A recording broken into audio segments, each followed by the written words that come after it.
What's up and welcome back. I'm John Stark from MacMovieGuy.com, your favorite blind film critic, and today we're going to talk about the new Apple Plus series, You Would Do It Too. Apple Plus is killing the game on making their translated shows with audio description, like these international shows that for some reason we have an onslaught of them in the second half of this year.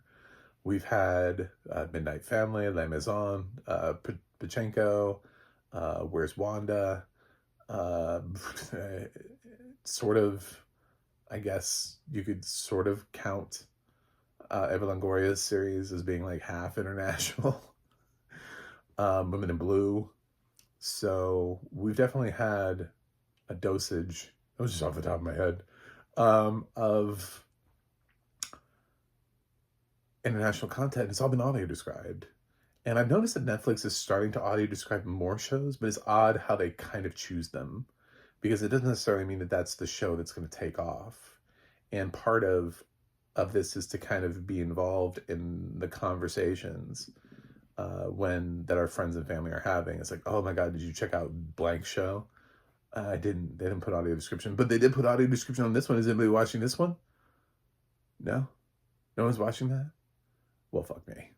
So, like, I check periodically, but All My Friends Are Dead was pretty popular for Netflix. It stayed in the top 10 for a while. I thought it was going to get it, like, Squid Game initially did not have audio description when it came out on Netflix. We had to wait months for Squid Game. And I was thinking that maybe All My Friends Are Dead would be like that. So I was like, well, 6 months later, still nothing. And I still don't think it's had audio description added to it, which is unfortunate because, again, it was a popular show. I don't know if it's getting other seasons or what, but I do remember that floating in the top 10 for a while.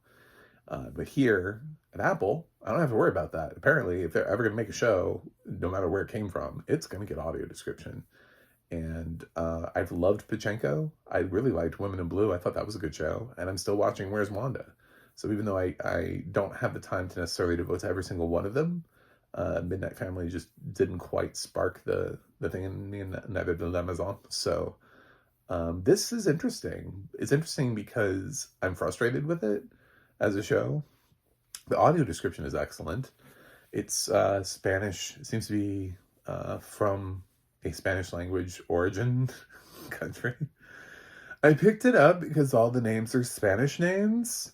I don't know if it's like from Spain or if it's from like Mexico. I'm gonna guess probably from Spain because I feel like Midnight Family and Women in Blue are already from Mexico centrally. So I think we've already had those. Maybe this is actually from Spain. Anyway, yeah, I should probably know more, but it has sort of an interesting premise that is also really frustrating. And I was trying to explain it to somebody. I was like, this is kind of a weird catalyst because even in the second episode, somebody breaks it down for you and actually just sort of like shortens the log line. It was like a news report and or something like that. I think it was like a little like news brief. And when they put it that way, you're like, this show is really weird. So I'm gonna put it that way too. I'm gonna basically describe it the same way. So basically, what this show is that there's like a bus and there are some people on it. And they've been taken hostage by criminals who go around and force them to give them their like cell phones so they can empty their bank accounts. They'd be disappointed on me because I don't have my cell phone linked to my bank account. They'd have been like, fuck, what do we do? I don't know. Smack him in the face, I guess. But we have a guy that's on the bus that ends up taking them out. A person, I should say, just a person. I don't want to like ruin / spoil anything here, but there's a person who essentially like kills the hostages, and then like the thing becomes like a manhunt for that person, and I'm like, what? Like when you hear it broken down that way too, you're like, wait a minute, is that what the show? That is what the show is about. That's weird. And then when you see like with the verb and everything that the cops are hunting, it's like, but why? Like, to give him a medal? Like, I don't understand. Because I feel like we've seen so many other movies where, like, in the same situation, if somebody had been able to, like, get themselves out of a hostage situation and, like, neutralize, like, that person would just, like, walk off the bus and people would be like, he's a hero, it's amazing, life's different, it's great. So I think that's the you would do it too thing, which is, you know, being pushed to the limit and you're in a situation and you just take them out. And they start asking, like, people on the bus, and they're like, if you don't tell us, we're going to hold you as accomplices. And I'm like, what, are you victim blaming now? Like, what is happening in the show? So I'm intrigued because I want to see where it goes. But at the same time, it feels very, like, maybe this is more like real world. Maybe somebody wanted to, like, clear up, like, a trope that we use in movies a lot. And they're like, they would never do that in real life. And there's, like, a guy who's been, like, stewing all these years, and he just keeps watching the same thing happen over and over. And it's like, God damn it, this would never happen. This is never going to happen. I got to make my own series about this stuff. And then he wrote it. And then Apple was like, yeah, we'll make it. Thanks. And then we made it. And then it's here. So to break the tropes, we have the show that goes the complete opposite route, which is no, you can't just be a vigilante in a hostage situation. There are consequences. Totally defeating that whole, like, what stops a bad guy with a gun, good guy with a gun? No, it doesn't. Not here, because then they'll chase you. So better watch out. So yeah, I'm interested in where this goes. I would say of the shows, it's leaning into the, yes, it earned like a third episode from me, but I'm not nearly as engaged in this show immediately as I was in. I love Pachinko. Pachinko's a great series. If you can embrace international content on any level, the story that's being told in Pachinko is beautiful. I would highly recommend it from Apple. But I also am really loving Where's Wanda. I'm really glad I stuck with that show because that show has turned out to be very interesting. And I'm hoping this does too.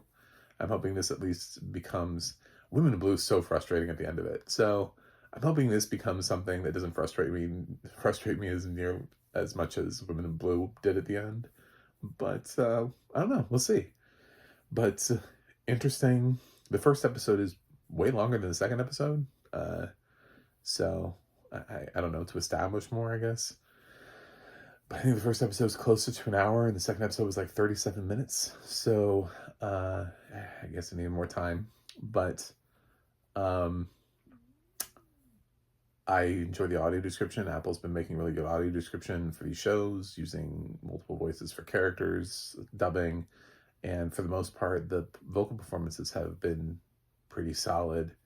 The only thing that I would say about them is they occasionally tend to take shows with characters and find voice actors that don't feel like they represent necessarily the ethnicity of the characters they're speaking for. And I have a little bit of a problem with that.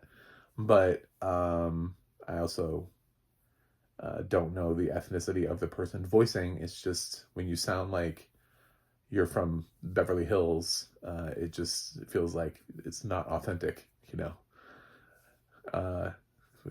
When you fell out of the cast of Real Housewives, it just, you know, doesn't necessarily sound like you match what you're voicing. But it's hard to say with sounds like. You get really nebulous there. But I have to hope and put out into the world that we are appropriately casting these shows. I think it's pretty good. It's not, again, it's somewhere in the middle for me in terms of where the international shows have landed thus far. I'm going to give it a B. So thanks for watching. Thanks for subscribing. Check it out if you feel like you want to. That's how everything works in life. And I will see you guys on the other side.